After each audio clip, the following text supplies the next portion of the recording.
लोग नक्सल फ्रंट पर मैं आपको अवगत कराना चाहूँगा कि वर्ष 2024 में झारखंड पुलिस और झारखंड में जो केंद्रीय अर्धसैनिक बल है उनके द्वारा नक्सल फ्रंट पे क्या-क्या कार्रवाई की गई है। वर्ष 2024 में अभी तक कुल 244 नक्सलियों को जो है संयुक्त बलों के द्वारा गिरफ्तार किया गया, जिसमें कई सारे इनके सीनियर लीडर्स भी शामिल थे, जिसमें सैक जो स्पेशल एरिया कमेटी सदस्य होता है वो 1, जोनल कमांडर 2, सब जोनल कमांडर 6 और एरिया कमांडर 6 इसमें शामिल हैं। इसमें मुख्य रूप से अगर हम नाम अगर उल्लेख करना चाहेंगे तो जया दी उर्फ चिंता, ये कि सैक मेंबर थी, और जो सेंट्रल कमेटी मेंबर विवेक है, इसकी वाइफ थी। इसको धनबाद जिला से अरेस्ट किया गया था।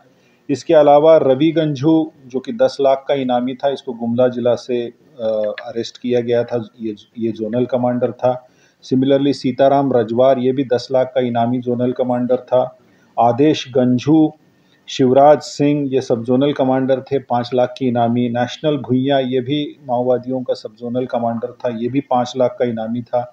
रंथू उरांव जो कि रविंदर गंझू का दाहिना हाथ माना जाता था, वो भी 5 लाख का इनामी सब जोनल कमांडर इस वर्ष में जो है उसे गिरफ्तार करने में झारखंड पुलिस को सफलता मिली है। इसी तरीके से और भी जो डिटेल्स है वो हमने प्रेस विज्ञप्ति में आपको साझा किया है आपके साथ में।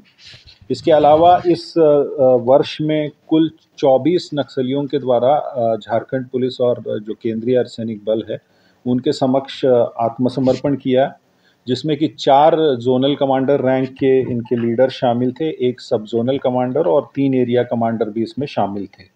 इसमें अगर उल्लेख करना चाहेंगे तो रामदयाल महतो उर्फ बच्चन दा, जो कि 10 लाख का इनामी था और जिसे कस्टोडियन ऑफ पारसनाथ कहा जाता था, यानी पारसनाथ जो नक्सलियों की जो एक बहुत बड़ा गढ़ माना जाता है, एक तरीके से उस क्षेत्र को का पूरा रख रखाव का जिम्मा जो है रामदयाल महतो उर्फ बच्चन दा के पास था। और करीब 30 वर्षों से ये उस एरिया में संगठन के साथ जुड़ा हुआ था। उसने पुलिस के समक्ष आत्मसमर्पण किया।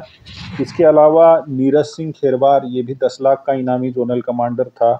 लोकेश उर्फ सलमान, ये भी 10 लाख का इनामी नक्सली कमांडर था। और मनोहर परहिया, ये भी 10 लाख का था इनामी जोनल कमांडर।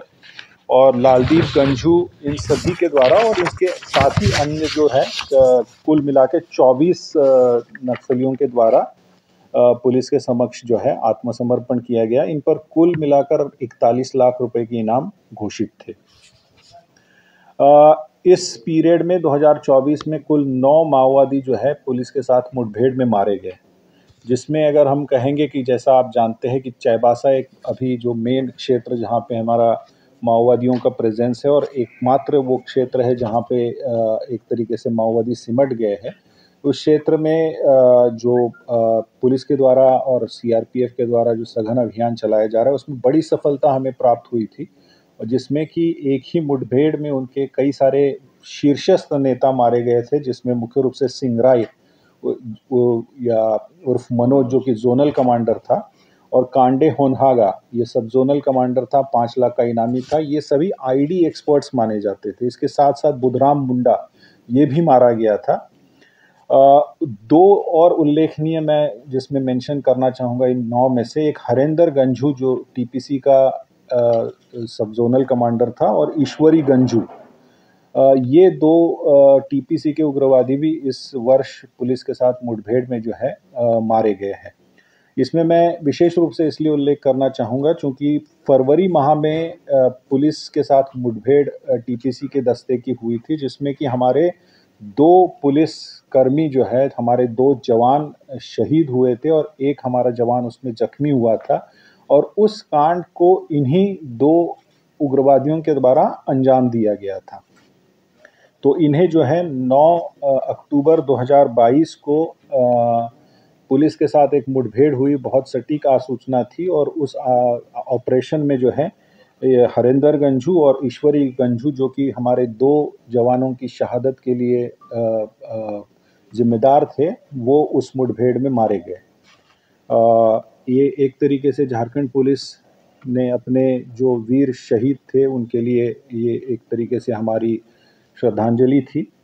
इसके अलावा इस पीरियड में 2024 में कुल 123 हथियार उग्रवादियों के पास से बरामद किए गए, जिसमें 35 ऐसे हथियार हैं जो कि पूर्व में पुलिस के हथियार जो उग्रवादियों ने लूटे थे पुलिस से पूर्व की घटनाओं में, वो वैसे 35 हथियार बरामद किए गए। उसके अलावा 7 रेगुलर हथियार और करीब 81 अलग अलग तरीके के देसी हथियार रिकवर किए। 5000 से अधिक जो है गोलियां बरामद की गई है, एम्यूनिशन बरामद किया गया है, 250 किलो के करीब एक्सप्लोजिव मटेरियल रिकवर हुआ, 13 लाख से ज़्यादा लेवी की राशि और उसके अलावा करीब 240 आईडीज़ को इस पीरियड में बरामद किया गया और उनको डिस्ट्रॉय किया गया है। जैसा कि आप लोग जानते हैं कि आईडीज़ आज की समय में पुलिस के लिए, जवानों के लिए सबसे बड़ा खतरा है, तो ये एक बड़ी अचीवमेंट हम कहेंगे। 240 से ऊपर आईडीज़ बरामद हुई और उनको डिस्ट्रक्शन किया गया है।